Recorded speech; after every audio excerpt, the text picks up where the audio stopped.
Hi,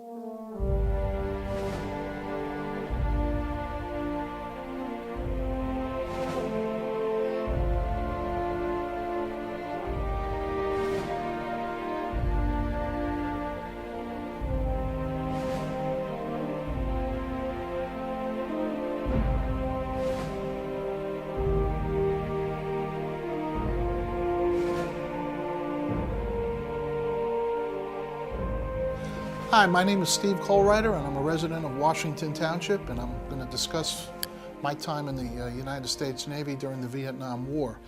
But before I can tell you that, I got to tell you the times that we were in back then. I graduated Fort Lee High School in 1968 during very turbulent times, and the Vietnam War was very much a hot spot in the United States and around the world.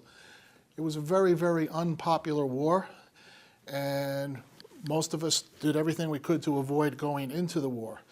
And back then, what you did, because there was a draft, and if you weren't going to college, you were going to get drafted. So I was not a great student, but so I got to Bergen Community College, and my sole purpose for going there at the time was to avoid the draft. Went to Bergen Community College for 1 year, did pretty well, held my own, actually did very well, except for one minor.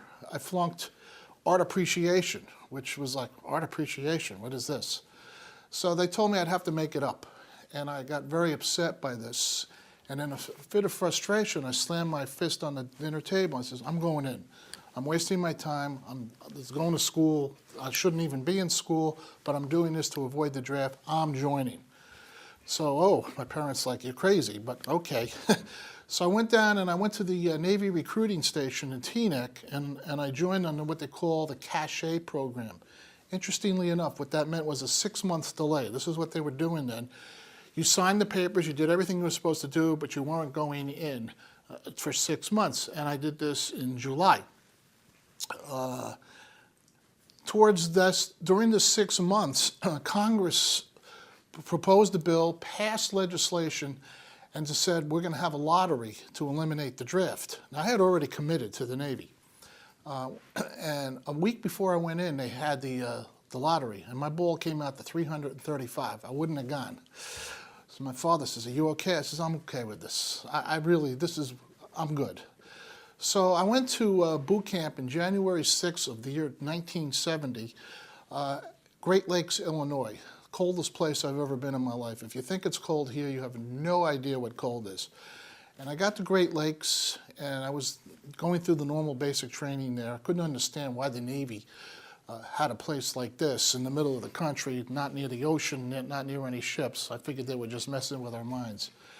It was a very cold day when they called us in to put in the request what kind of schooling we want to go to. What would you like to be when you're in the Navy, when you get out of boot camp? It was about 5 below zero that day, and the guy looks up to me and says, son, how would you like to go to Florida? Yep, sign me up. I don't care what it is. I'm going to Florida.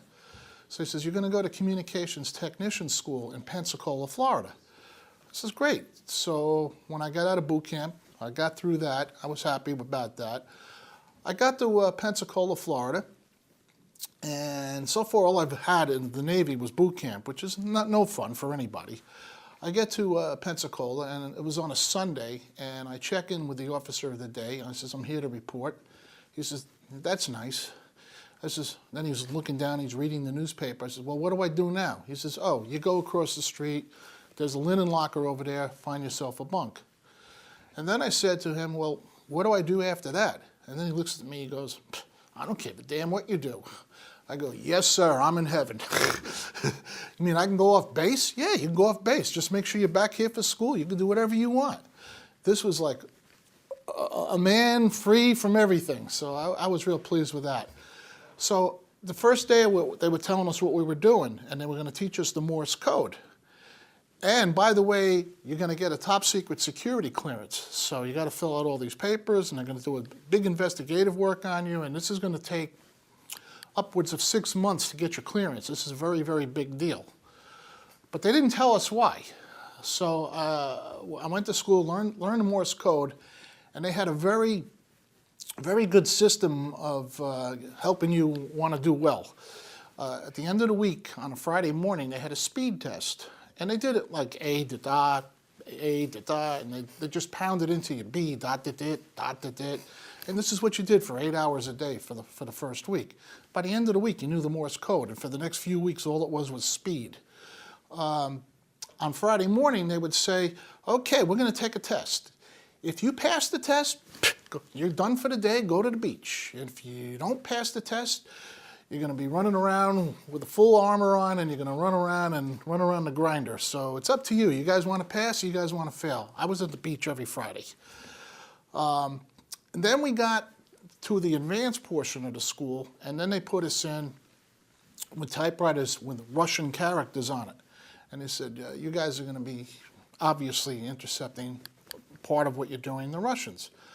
Got through the school, and 3/4 of the way through the school, they said, you got to put in for your dream sheet. They call it a dream sheet, 3 places that you might want to be stationed. I was a little disappointed to find out that most of the guys that were in this class to do what I did were not on ships. They were mostly land-based. I joined the Navy. I didn't join the Army, but I'll go with it. The places that everybody wanted to go was what we all put in for. Etzel, Scotland, San Vito, Italy, and Rota, Spain. This is where we all wanted to go. And so we all put in for this. And the place we didn't want to go was Adak, Alaska, which is in the Aleutian Islands, way out in there, and someplace, Diego Garcia, a little island off of India in the middle of nowhere. Nobody even ever heard of the place.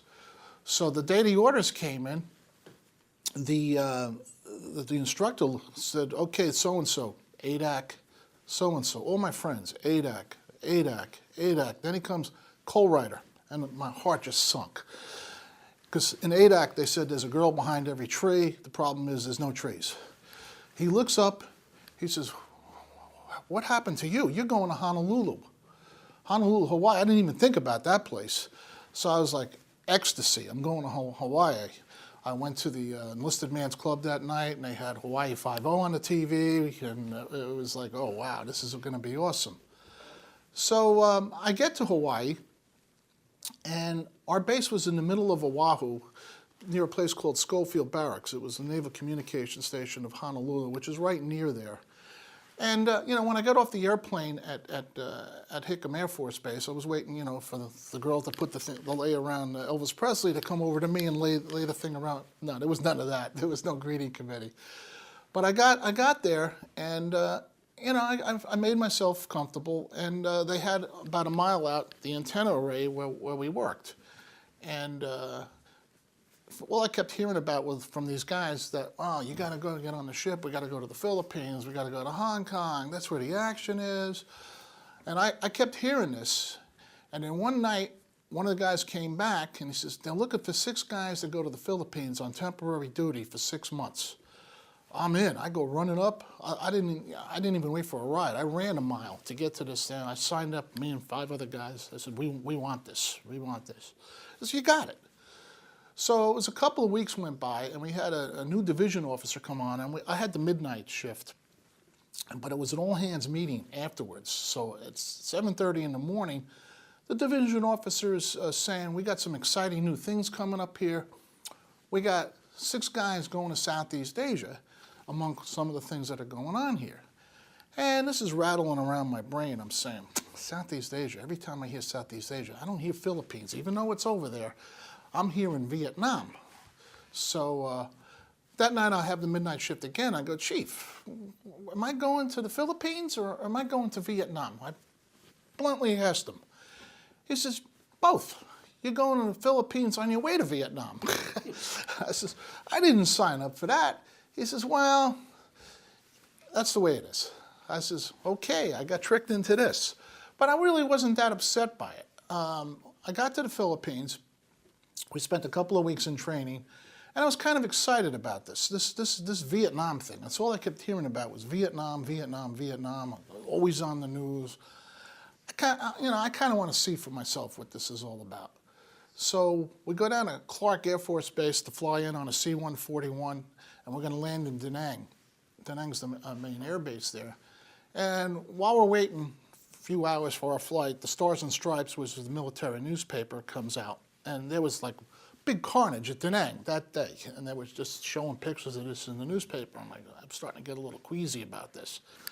We get to Da Nang, and I see all kinds of soldiers and stuff, and I see guys that were wounded, and I see just a bunch of guys, and now I'm waiting for, we're going to get on a smaller plane, go from Da Nang to a place called Phu Bai. This is where I was going to be stationed for the next supposedly 90 days. So we get to Phu Bai, and the barracks were made, and you can see it, the one barracks is in here, was from the French. This is when the French were in Vietnam. This whole base was built by the French back in the 50s.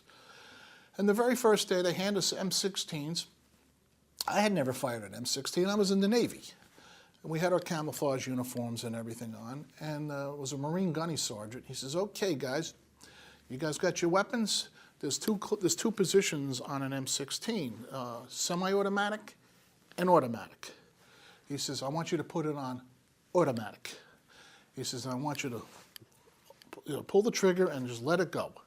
He says, okay, now that you guys did this, you never, ever, ever, ever, ever to do that again. I wanted you to get the feel of this, because if you panic with it in automatic, you're going to blow all your ammunition, and then you're going to get yourself in some deep trouble here. It's like, whoa, what am I in for here? So we had the M16s handed it to us. It's an Army base, and this is all Army guys doing what I'm doing. They're all intercepting Morse code. They have their rooms, but the Navy had their own rooms set up on this base, and we were intercepting what we were supposed to do. And we were listening to, the Russians, we were listening to the Chinese, but mostly the Vietnamese. And this stuff was gathered. Most of it was encrypted. I had no idea what most of it was, and it was sent to higher places for interpretation. So while we were in Vietnam, every morning I would walk into the command center, and it was where all the intelligence reports were, where the enemy was. And across the base from where we were was the Phu Bai airfield. Now, if you're looking at a map of Vietnam, really what we were was the air base for the city of Hue, which was the old imperial capital. I think we were about 80 miles from the DMZ. The northernmost city was Quang Tri, and then there was Hue, and there was, during the Tet Offensive, back in a couple of years before I went in, Hue was nasty. There was some horrible fighting going on there. So this is where our base was. And you'd hear the B-52s dropping the bombs every night. You'd hear the M-75s going off. You didn't know if it was incoming or outgoing, because the concussion from even our guns going off was boom, boom, boom. So anyway, every morning I'd go into the command center before my watch, and I'd look at the maps to see where the enemy was. And the enemy was all around us. It was like, this is unbelievable. But that's what it is. You say, well, if they wanted to take us, I'm sure they could. Maybe they're getting more out of us than we're getting out of them, but we were sitting ducks if they ever really wanted to. Twice a month, everybody had to go up in the guard tower by the ammo dump and stand watch all night. So it would be me and a Marine. And when I was in the tower, we just looking out, and then when the sun went down, we would take 2-hour shifts of taking a nap. I also brought a transistor radio with me, and we had Armed Forces Vietnam network. And at 2 o'clock in the morning, I'll never forget this, I'm up in the tower, and I turn on the Armed Forces radio, and who do I hear but Phil Rizzuto calling a Yankee game. And this was like, oh my God, Phil Rizzuto's with me my whole life. And it was the most comforting thing I ever happened. An hour later, shells went into the base I was stationed at. And when we came back the next morning, guys were looking at us, we thought you was dead. We got back there, we had quite a few times they would shoot at us. Hand-to-hand combat, nothing like that, no. I mean, these guys didn't come in anything like that. But interestingly enough, there were ARVN, Army Republic of Vietnam guys working on our base during the day.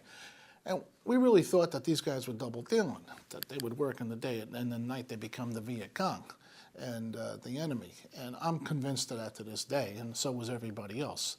I guess they had these guys maybe on just to keep an eye on them. I mean, I think it was, you never knew who the enemy was. You never ever knew who, I mean, the lady that came in to clean for us and all that, you knew she was, no good. I mean, there's nothing but trouble, and you can never rest assured. The only day that anybody rested there that felt at peace was when a typhoon came through. And it was pretty nasty. And you knew nobody was fighting that day, not even the enemy. They weren't shooting in this weather. On my 85th day of my 90-day tour, they came back and says, oh, by the way, you're staying another 3 months. Oh, thank you, as I'm cutting down the days. When I got back from Vietnam, I went back to Hawaii, and they needed a couple of guys to do what I do, to fly to San Diego and ride an aircraft carrier. My first one was the USS Kitty Hawk from San Diego Naval Station to Subic Bay in the Philippines. Sole purpose of this trip was only as a backup. All they wanted was as a backup. The Russians would always have an overflight of our aircraft carriers crossing the Pacific, and if the radio transmission went down, we were supposed to, do the Morse code. So if everything was up and running, we had no job for 10 days crossing whatever it was to cross the Pacific. My recollection of Vietnam was where I was, it was dry and dusty, a hot place. It was just not pleasant. I wasn't allowed to ever leave the base because I had a top secret security clearance, and they were afraid of any of us ever being captured. It would be trouble. So we were never allowed to leave the base. We were never allowed to be out of sight of these guys, our guys.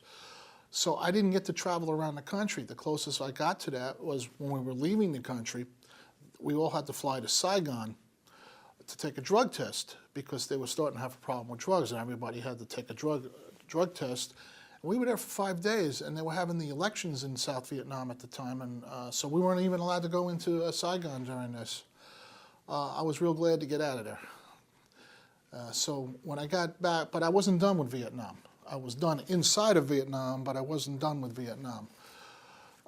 When I got transferred to the Oklahoma City, we went on an actual mission into Haiphong, right into the main naval shipping port of North Vietnam.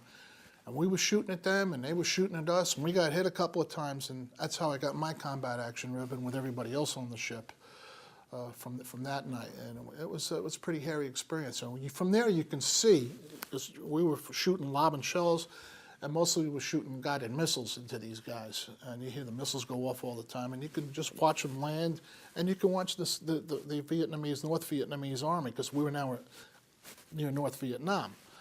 And we could actually see the movements right from the ship. We weren't that, maybe a couple of miles off the coast. Veterans Day and Memorial Day mean two different things to me.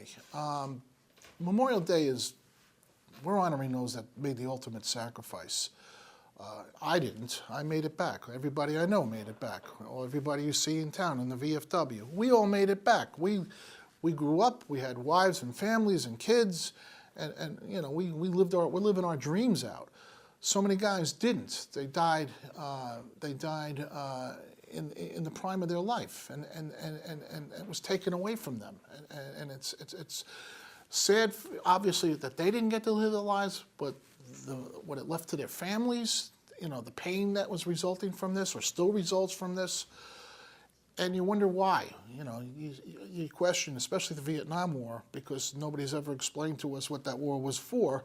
In fact, the Secretary of Defense at the time, Robert McNamara, who later, a few years ago, admitted it was a big mistake. It's not like what happened in World War II, where Pearl Harbor was hit, or even 9/11. They attacked us. The guys went in, and, well, we're going to get even with these guys. We weren't getting even with the Vietnamese. We really never quite understood what that was.